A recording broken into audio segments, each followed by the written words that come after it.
Today we are coming at you guys with another episode of the Spawn. It's an episode that I've been looking forward to for the last couple of weeks, as obviously we had Garena Stage 4 happen.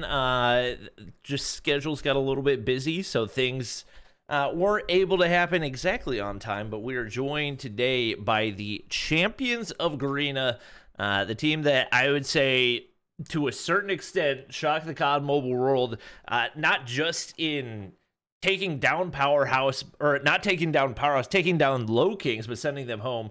You guys definitely showed up big time, so it's great to have you guys on the show. Have you been feeling coming off that win? As obviously you guys are now back to back Garena Stage 4 champions.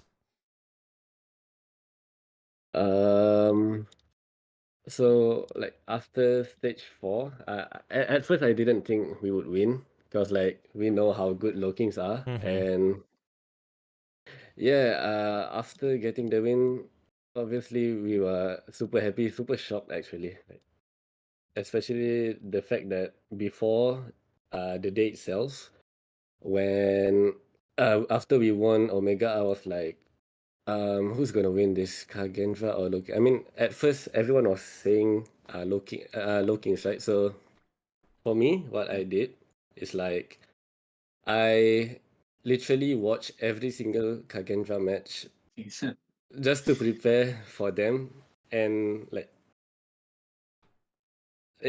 completely ignore Lokings because we thought Lokings would win, right? So yeah, basically what we just happened? ignore looking at all. Yeah, so like after stage 4, after we win, we literally had almost a 1 week break to like, yeah, we just needed it. I think, I guess.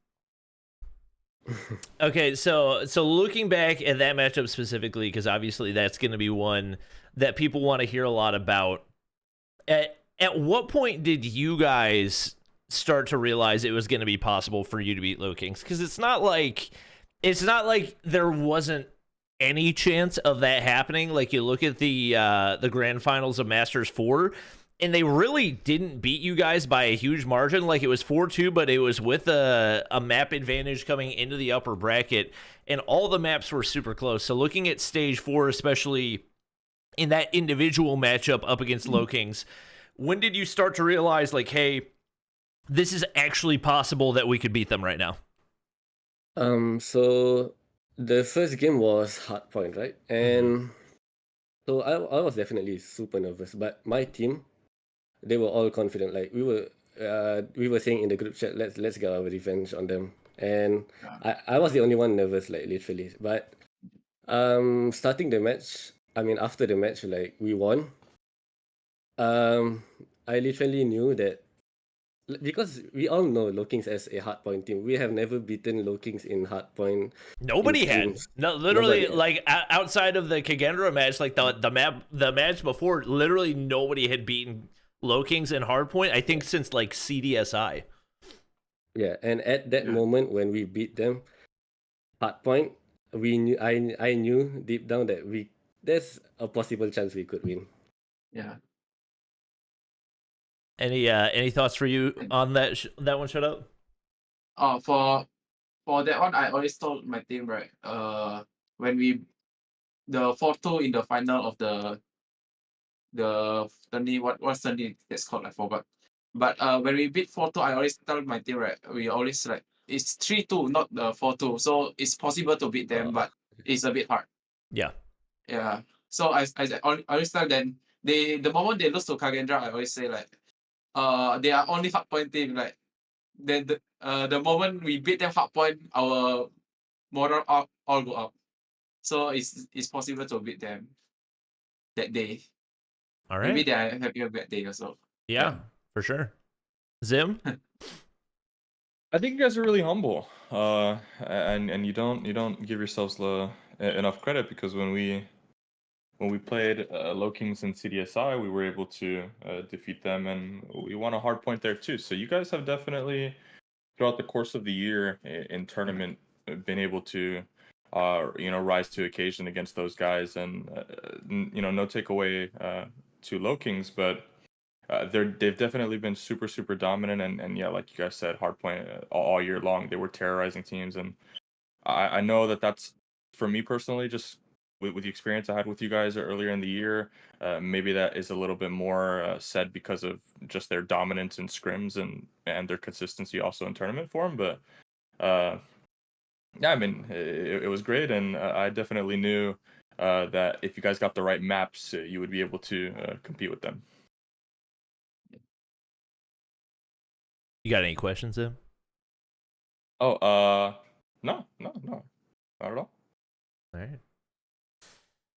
Yeah, I think I think there was a lot of questions. Do you guys feel like, looking back at it, do you feel like the win that you took against Lokings, do you feel like you attribute that more to you guys reaching a different form than you had seen previously, or was it more about capitalizing on the obvious shakiness that Lokings had seen? Because it's something that we've seen in like a lot of younger teams, especially for players that have not had that experience on the big stage. Like, it's one thing to win tournament games whenever it's just whatever group stages, even for it to be just masters. Like, yeah, there's money on the line, but it's not a spot in stage 5 that you're fighting for. So you feel like you guys really elevated, or do you feel like it was kind of equal parts that they maybe weren't on their best level? It seems like throughout the day, based on what we saw for them against Kagendra as well. I knew that after the loss against Kagendra, that their morale and mentality might get affected. I know they are a pretty young team, so that's probably one of the reasons why. Like, the mentality game might not be strong, but another thing that I strongly think the reason that we win is because of the map picks. Like, the map picks were honestly all in our favor. Yeah. So yeah, I think that's one of the reasons why it's highly in our favor to win. I remember that we definitely. I don't know how you guys are drafting now, but if you guys are drafting still in the same or similar format that we kind of introduced when we came on, that we knew that they're an incredible team, extremely powerful, very well coached. Ole is definitely one of the best in the whole world. But if you can get them on their maps, or rather on your maps, you've definitely got to go. And that was one of the first things when I was watching. I was actually watching Bobby's watch party, and I'm also watching through to look at the map selection, and I felt it when I saw that map selection, and I see the order of those maps, because it's not so much the map picks, but it's also where they go, where in map 1, map 4, where are these maps in order. And you guys definitely had good comfort maps early on in the series, and it was hard to say that you guys wouldn't be able to play well.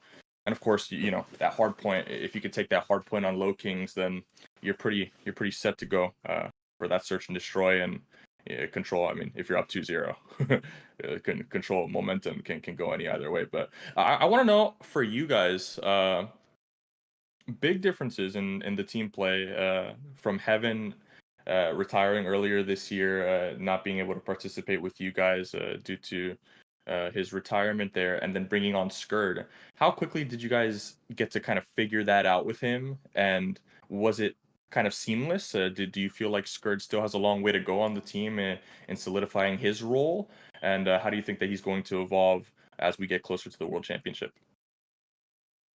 For me, CODM is already fit in to the team because his playstyle is like the one that we need. Like, for Heaven position, I can feel it really easy because last time I'm a rusher for DVT. So the problem is who can fit in my position. And for the thing is, I feel like for now it's for the best is CODM because he last time on the blacklist he is an AR. So it's like the puzzle just fit in. And for So you, Irfan? Yeah, okay, the start of the scrim, like, he was introduced in GM4, right? And he needed to use. I mean, he could use AR, but he's more comfortable on SMG. But we knew for a fact that CODM has been using ARs I mean, he can do everything actually. He can shotgun, he can AR, he can SMG, he Yeah. can do everything. But I feel like when we were playing scrims, like he was definitely up there. He got MVPs with ARs. Like most of the time, he's very consistent, I would say, with the AR. Yeah, so the puzzle is solved, I guess, in our team. That's dope. You guys are easily one of the most diverse rosters. I think that you can kind of switch the roles and kind of give a variety of your guys different stuff. Like FDX is an absolute monster sub. He's one of the slipperiest guys on the map. He's an insane respawn sniper too. I know Bobby is just watching some of FDX on some of these controls.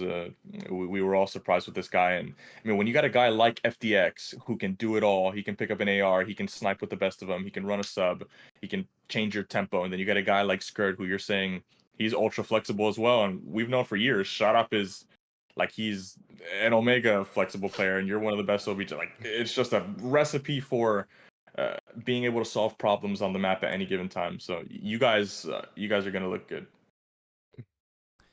I am curious about some of the role changes because obviously, Shut Up, you've been a main sniper for Almighty / Powerhouse / whatever your name has been, DBT, for a long time.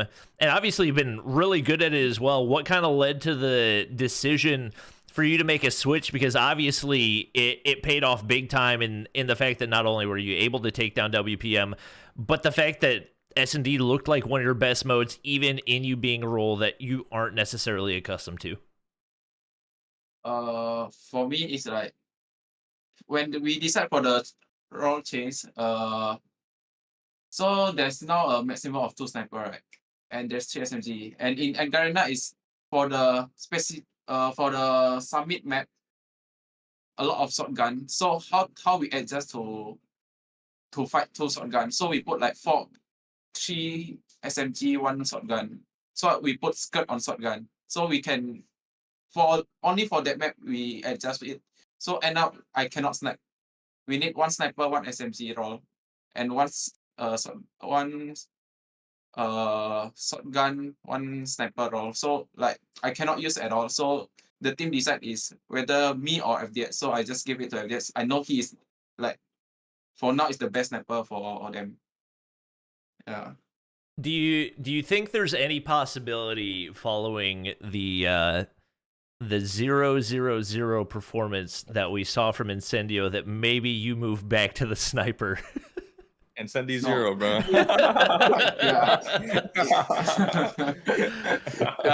It's a bit hard because for now my role in SND a bit changed. I'm the one who call everything.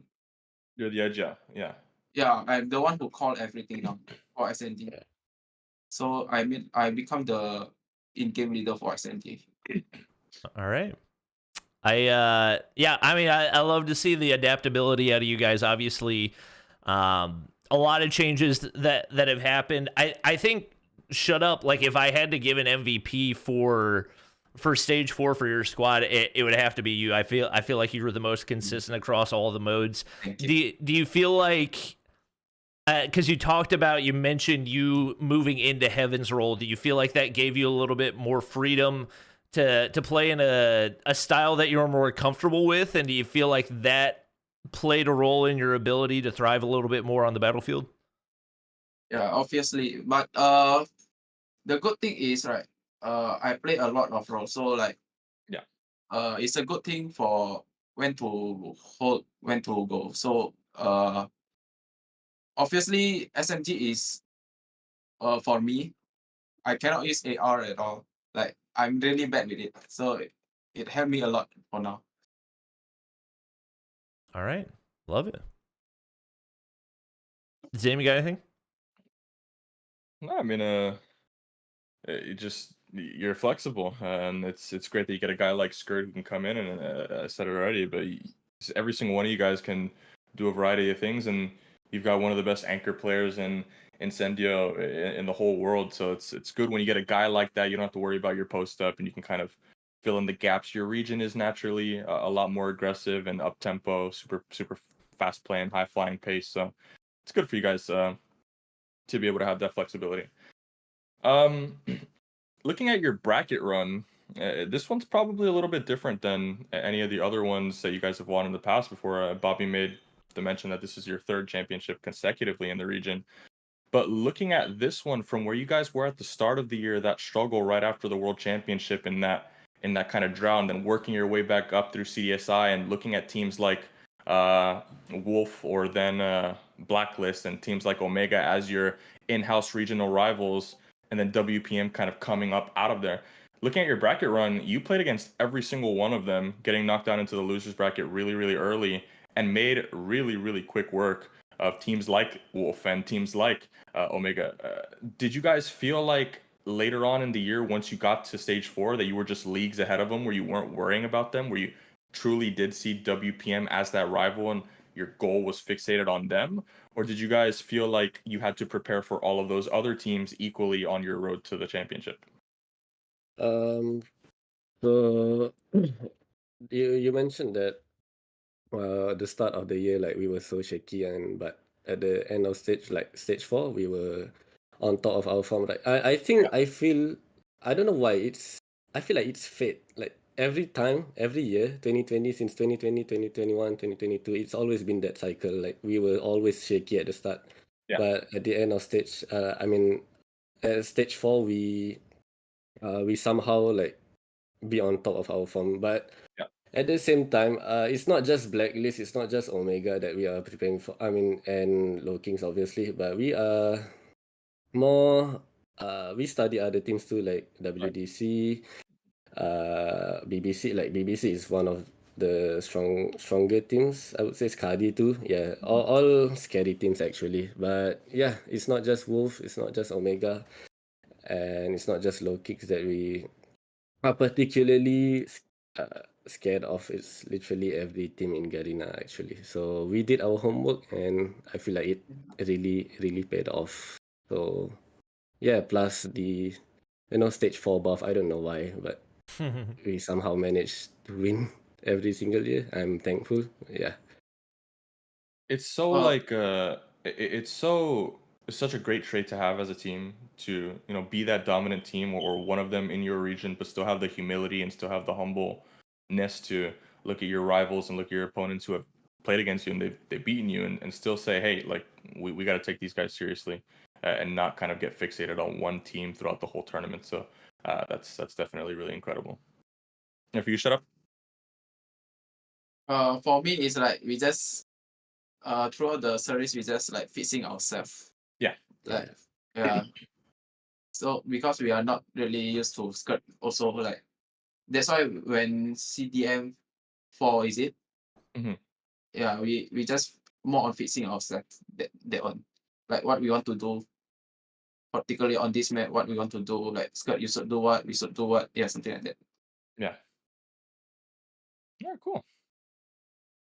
Well, I think next thing people are looking for or looking ahead to is CDFI.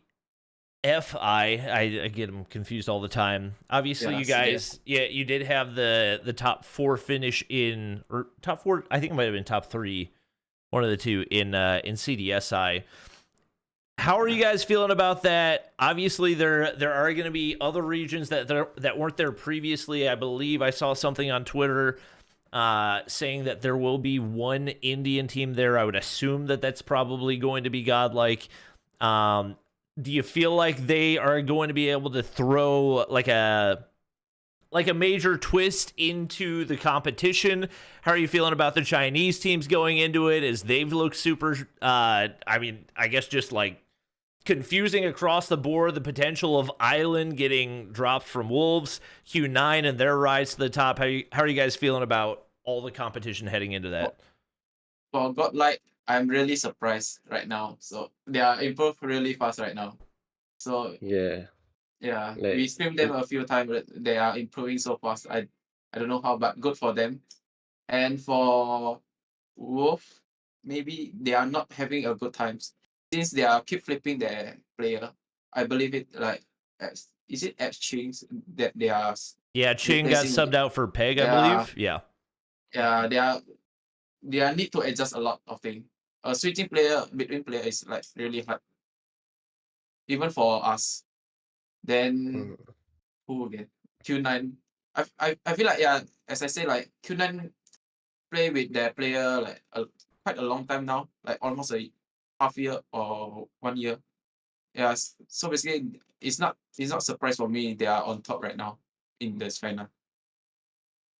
Yeah, for me, I feel godlike is gonna it's gonna make a dent in Garena's armor, because like literally every scrim that we face godlike, it's actually very close, and I'm not joking. It's very very close. SND hard point control. Their gunfights their gunfights last year and this year were night and day, and yeah, it's gonna be exciting to see them play in this coming CDFI. But China, I wouldn't say I'm particularly scared because we fight them in CDSI, we fight them in CDFI last year too. So I think it's plus the roster is almost the same, I would say, especially Wolves. But Q9 maybe then we need to do a lot of work on Q9 because 4-0 Wolves and 4-3 I mean 4-3 they 4-3 Wolves and 4-0 Wolves, right? If I'm not mistaken. Yeah, so definitely gonna need to do VOD reviews on them and see what changed and how they win Wolves consistently. Do you think that any region in the world is going to be consistently able to take search and destroy off the top China teams? I would say LG because like everyone knows LG as the best team in the world right now. But I mean anything's possible,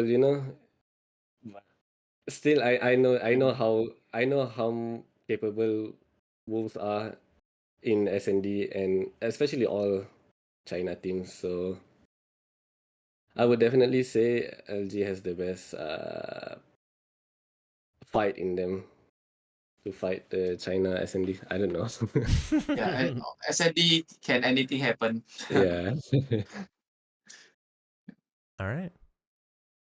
Have you guys gotten to see the new player, the new Wolves player? What's his name? CC? CC, yeah. Is it Yeah. CC? Have you played against them recently since he's been Not yet. acquired? Not yet. No, not yet. Because no Because we no don't have esport time. this Yeah. esports server.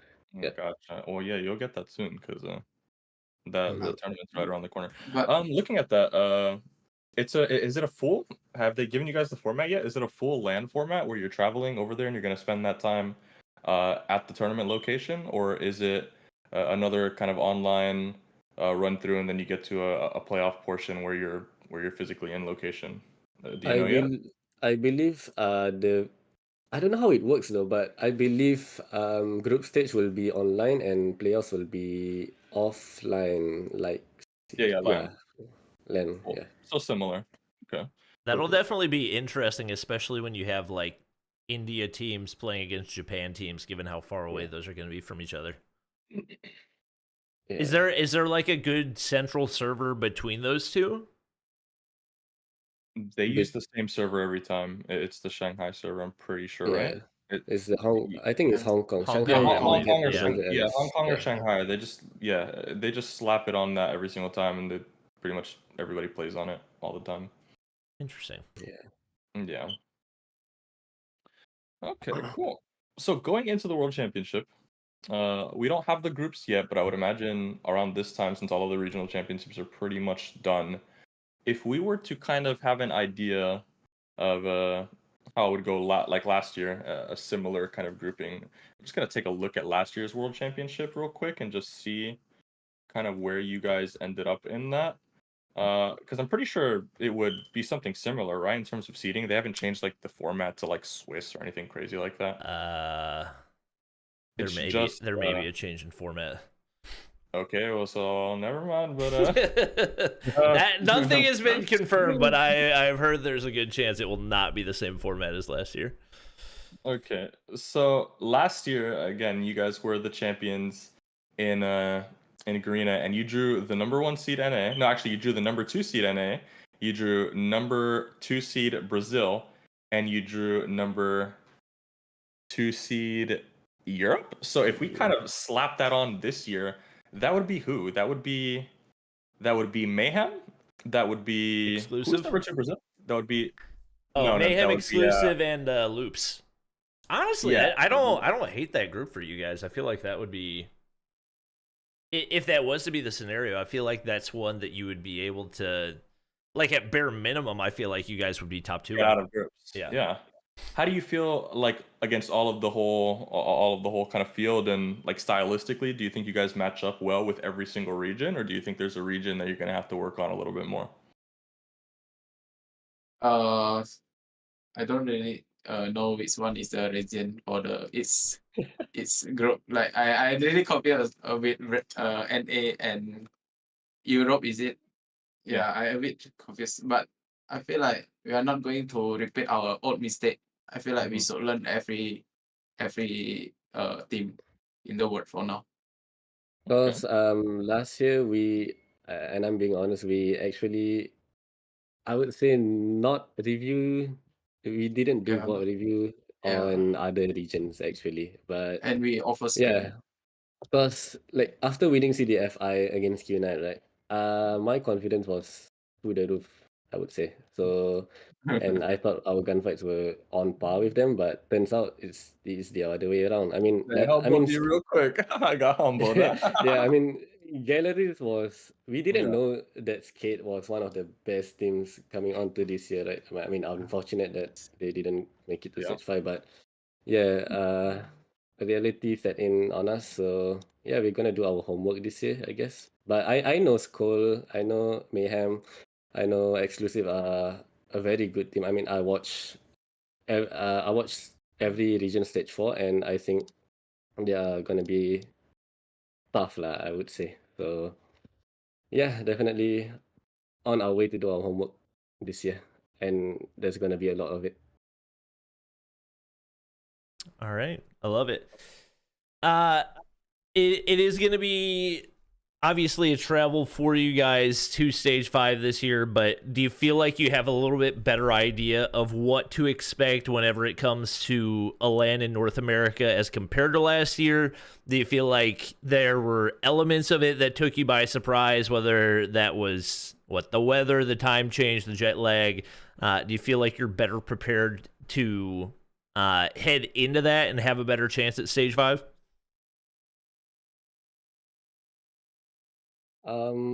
I would say I wouldn't say jet lag is the main problem. I would say for me at least is the weather. Like it's so cold there, and I'm not used to it. So, but um, sorry, what was the question again? Do you feel like you're better prepared for the transition into North America than you were for last year? Whether if that played a role in maybe some of the shakiness that you guys felt in the first day of competition? No, actually, like I said, it's just the weather for me. But another thing is that I hope this year there would be no resets, because last year I didn't like the fact that there were always resets here and there. Like, yeah, that's one of the All things the that resets. Yeah. yeah, that's one of the things that we were annoyed about, I would say. Mm-hmm.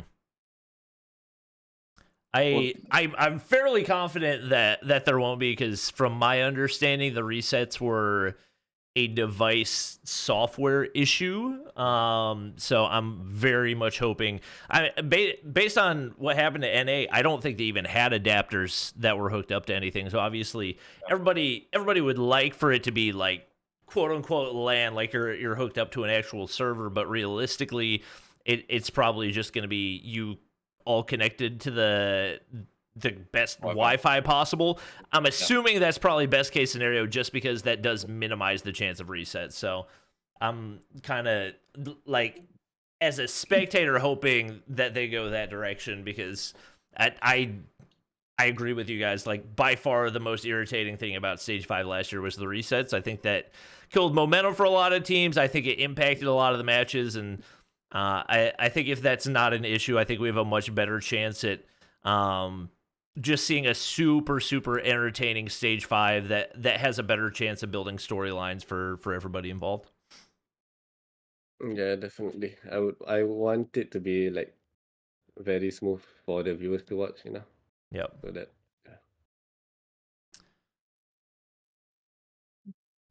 You guys have a new running mate now that we haven't actually seen come out of Garena. It's pretty much been you guys and Omega for the longest time, and I guess if we're counting the Eastern final, Wolf as well. But generally speaking, you guys and Omega tend to make it through regional championships. But this year, just you guys and a new coming team, Kagendra, the Indonesian team. I don't think we've ever seen an Indonesian team be this successful this late in the year. So how do you guys feel like Kagendra, your mates, are going to come in preparation for stage 5? And are you guys going to do anything kind of special to partner up and help each other as you go through that process to represent your region? Or are you just like super locked into your preparation and making sure that you guys are sterling on your own?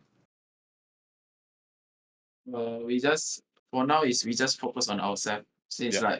like it's not like I won't say like Kagendra is the best team for now. It's just I feel like each team have their own like value.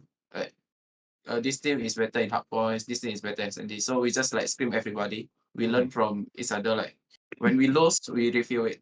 When we win, we just like adjust what we need to do for this. Like for Kagendra, they are really special case because maybe for a whole Garena team, they are not really prepared for the new coming player. Two of them, Rift and Clove. I feel like that two is like the best combo for now. Do you still think in that their Clove team. is the best player in Garena? I remember when I asked you guys before, you guys said Clove by far. No, for now it's like for me it's like PJ. Yeah. PJ. Oh, Yeah. okay. PJ is crazy Yeah. on the stage 4. Yeah, that was an interesting thing for me because I think like coming into it, everybody felt like Clove was going to have to carry Kagendra for them to have a chance at making it to stage 5. And then you look at the majority of the maps that were played, and Clove didn't really particularly look like himself. But even with that being said, the rest of the team was making up so much of the slack that they had left behind in CDSI. That they were still able to make it happen. Do you feel like there's any one or two individual players for Kagendra that stepped up that made it so that there's not as much pressure on Clove's shoulders? I feel like every single play in Kagendra is very good. Especially, I would say Zen. Zen was pretty good at SND Yep. actually, and that caught me off guard really. Like, I thought Zen was gonna be their quote unquote weakest play. I'm not bashing him, but yeah, you saw what he did in SND. So like, but literally everyone, Reef, Fran, who else? Me6, everyone had a role in the game. And it's not just Clove. It's not just a one-man army. Especially now, because like we all know, Clove was the uh main Park guy area. in Yeah. was the main guy in Garena last year. But he's over 18 now. He's not young, so he doesn't have the underage buff anymore. So yeah. All right. I'm excited to see them play. Obviously, looking at the grand finals between you two, it wasn't quite what people had hoped for. I think especially going to like overtime, map 5, Powerhouse versus Low Kings. Everybody's like, yeah, grand finals. And then you guys just absolutely steamrolled them. Did it feel like you were playing a different version of Kagendra, like they weren't taking it super seriously, as obviously that there was no money on the line? Did it feel like maybe they weren't quite playing at the same level as they had been earlier in the tournament? No, I feel like they are like a bit downgrade because I feel like for them it's like pressure them a lot, so they don't play like they used to be. So like for SND, they are because last time is they are 30-0. I feel like they are a bit off guard against Kagendra. So like I heard the game leader is Yopi, is it? Like he's very young for now. Like he don't really take the pressure so much as us. Yeah. Going on to the grand finals, I felt. I mean, after obviously after looking, there was no pressure at all fighting Kagendra because we made it. We beat the best team in Garena, and it felt like the grand finals was Low Kings instead of Kagendra. So Yeah. Yeah. Yeah.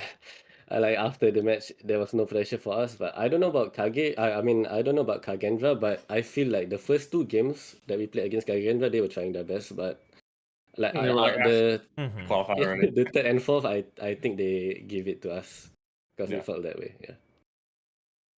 Yeah, I would agree with that because I think I can't even remember what map 2 was. The hard point definitely felt like it was well fought, and it definitely seemed like they kind of reached a point where it's like, well, we're already qualified. I would agree, especially on the last couple of maps, that it seemed like they kind of slowed down a little bit. But it has been interesting to see kind of their evolution as a search and destroy team as well, because especially in CDSI, they seemed almost like a hardpoint only type of team.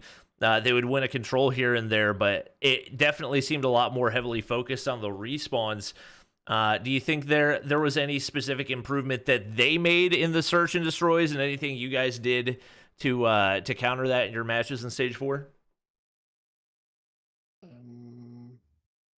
I for me at least I think Kagendra is more of an SN. I don't know. For me, I feel like they are more of an SND team. Like because I feel like they really put in the work in SND because their nade spots, their nades, their snipes, their wall bangs, their lime nuts are always on point. Kagendra. I wouldn't say they are a hard. I know they are good in hard point, but It's a big um. control, for sure. Yeah, The I best. think I feel like Yeah. they put in more work in SND than Hardpoint, I would say. Yeah. I mean, From respawns in general. from the record against WPM, yeah, they are more Yeah. SND team. All right. Now, do you guys think that you have a certain focus on a certain mode that you're going into the World Championship? Kind of that you're saying, hey, we're gonna have to prepare this mode a little bit more than the other ones when you get to play international teams? Like, is there more of a focus on hardpoint versus North American teams and search versus projected Chinese teams, or kind of this? Like, or are you just kind of balancing everything out and taking it a little bit at a time? For us is we don't want to take a risk. We just like balance out. Like we just learn like Yeah. how NA play the hard point and how China play the SND. Yeah, we just learn from them. So You guys have a Yeah. really great scrim culture over there in the East, where you guys are pretty much playing everything every single day. That's definitely something that North America is not. Like I say, North America and Europe, because I've spent time in both the regions, that they're not doing. For those of the viewers that don't know, the Garena and the Chinese teams, they play 3 hard points, 3 search and destroys, and 3 controls, and sometimes even more than that. So they're playing pretty much everything every single day, and they're working on it. They're reviewing it every single day, whereas the vast majority of NA and European teams, you're playing them 1 hard point, 2 hard points, maybe they rage quit, or or maybe you play 4 or 5 hard points because nobody wants to play search, or maybe nobody wants to ever touch control or whatever. So Eastern scrim culture, you guys get to play more, you guys get to actually put in the work and do the proper review. Of course, that changes when you get to the creme de la creme, the top North American teams like LG, I'm sure, are playing a very balanced scrim variety there, as well as presumably Tribe and Mayhem. But for you guys, it's your whole region playing that way all of the time. So you're definitely going to have a big preparation advantage, I think, going into the World Championship. Yeah, I think I think it seems like you guys have put the work in. Obviously, there's been everybody out here making their predictions, who they think is going to be who they think's their S tier teams for stage 5, who they think's going to make playoffs. If you had to pick 5 teams outside of your team to make it into, I guess not to make it in playoffs. I guess the main question would be, who would be your top 5 teams outside of Powerhouse heading into stage 5? for me is LG confirm. They are a super team right now. They are combination of last year Luminosity and Trap, is it? Yes. Yeah. Yeah. So they are power team now. Like I see their whole through series, they are just win. So like for now is LG. The second one is Inco. Maybe Inco. Mm-hmm. I would say one from Chinese team is Q9 for now. The fourth one is I'm not really sure. I don't really watch. It's Gallery is out. Oh my god, it's so Yeah, they're sad. not there anymore. Yeah, Yeah, you can't. yeah. They are a really good team, right? Uh-huh. Then What do you think about TLE? yeah, TLE. I forget. Oh my god, that team is so good. I watched a few of the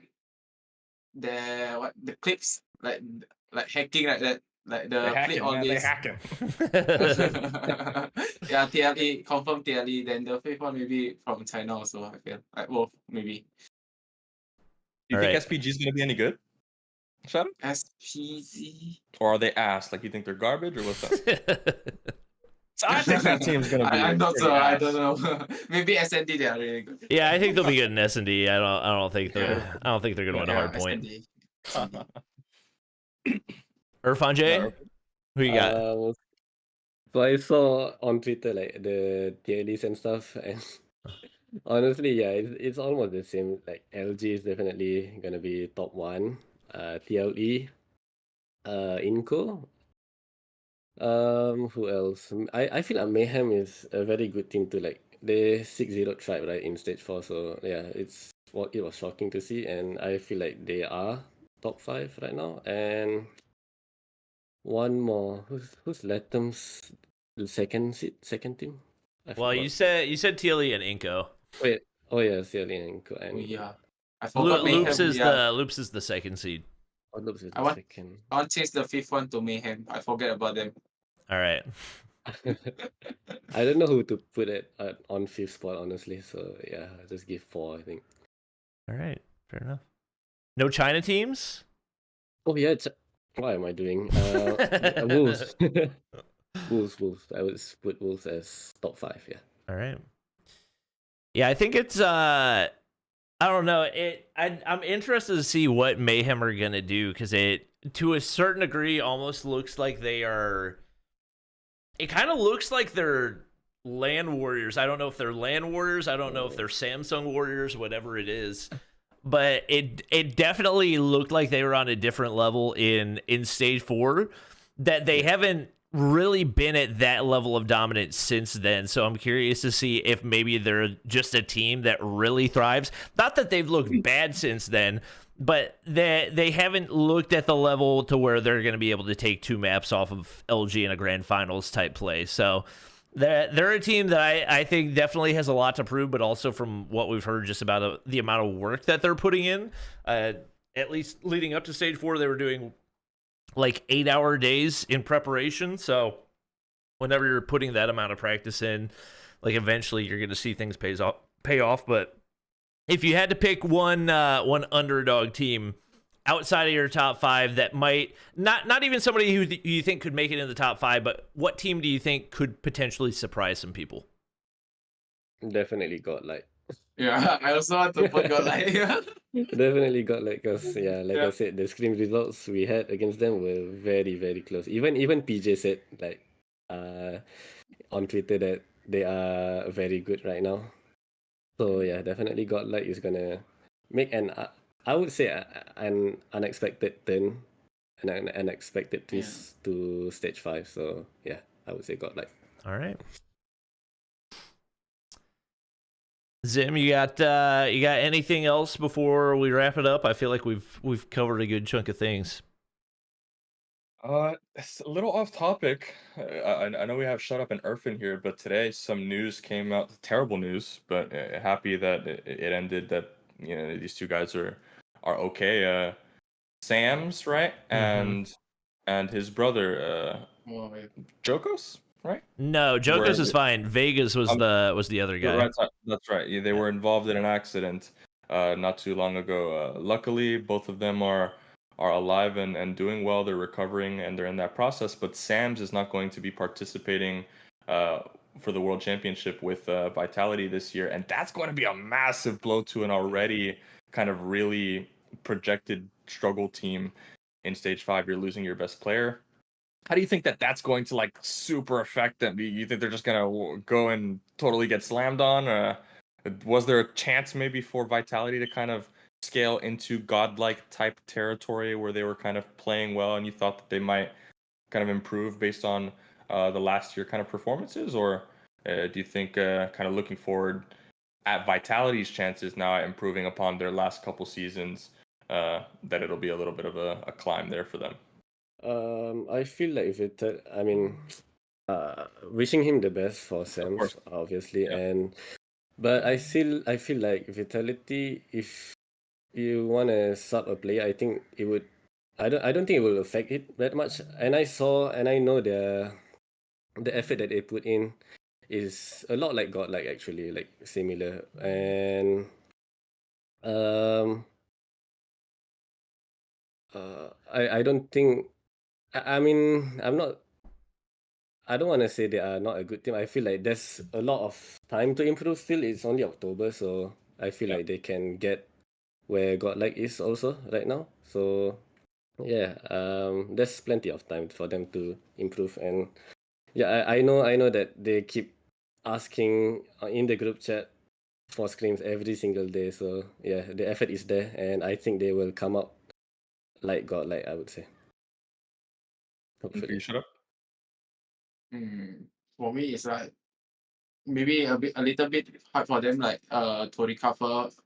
But if they put enough like effort, maybe as Irfan say, can to be like some like got like something like that. Like, switching player is really hard, man. Especially this stage in the year. Like Yeah. very, very difficult. Yeah, it's very difficult. honestly true. It's Yeah. a bit late, maybe. But I don't know. There's Yeah. how many Who months? knows? 1 month May- plus, I think. Maybe like suddenly they pay out like a really god tier player, something like that. Like who Yeah. knows? Yeah, I'm trying to think. I don't know that there was like any individual player that stood out, just because I think the main thing, especially looking at stage 4, is the fact that like Godlike and Vitality just wiped the floor with With everybody, Vitality wiped the floor with everybody that they played against, and then Godlike wiped the floor with Vitality. So it's tough to think of like any individual player that was really impactful enough outside of those Yeah. two squads. I think that's going to be the big challenge for them, is finding somebody to take that place. Because did Vitality have a 6th player heading into stage 5? I'm genuinely not even sure. I'm looking at the roster right now. They had Minho, who I'm not sure if he's actually been active. Minho, they've got Vegas, Sams, Jokos, Burns, and Brox. Yeah, I don't think Minho is And playing, so I'm assuming that's probably going to be the 6th, because I would assume that ESL would let them have like of course, an injury emergency. substitution or whatever, but once again, Yeah. if it's somebody that hasn't been around and there's not like one no-brainer type decision of somebody that's been dominant in the region, then it seems like you kind of just got to go with the one that's more familiar with the team and the way that it operates. I think their best bet's probably a guy from that Time to Pound team, or maybe even Team EXO. They've got Monk and they've got Random there. Random, I know, was on Vitality last year, so maybe we see him come back on a return. And then there are some guys on that Time to Pound team, Abyss, Oil, and these dudes who have been around that region for a long time. But I guess we'll have to see. Surely an announcement will come out about that, and maybe even we'll get to kind of ask you guys throughout the course of the year, if you get to Scrim Vitality, how that's going. But that's all for me, man.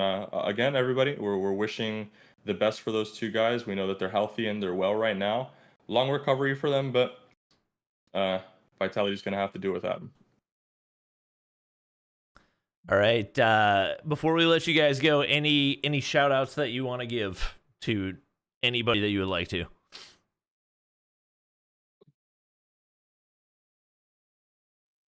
Irfan, shut up. Shut up, What? Irfan, shut up. No. No shout outs? Your mom, girlfriend, nothing? Yes. Yeah, shout out for my girlfriend. There we go. to That's what all- I always assume. Anytime I ask COD Mobile player about their shout outs, it's got to be the girlfriend. Yes. For me, shout out to all Garena supporters, I guess, and my family, girlfriend, yeah, all my loved ones. Thank you for believing in us. I thought we wouldn't make it, but here we are. Thank God. Yeah. Yeah, you guys, I mean, you absolutely earned the spot. Not just a spot in Stage 5, but the #1 seed in Garena. So definitely excited to see what you guys are able to do on the main stage. Hope to see you guys in person once again. And thank you guys for joining us for the spawn. We're excited to see you guys in action for CDFI as well. So that's definitely going to be a nice little early taste of Stage 5. But that's going to wrap it up for things here.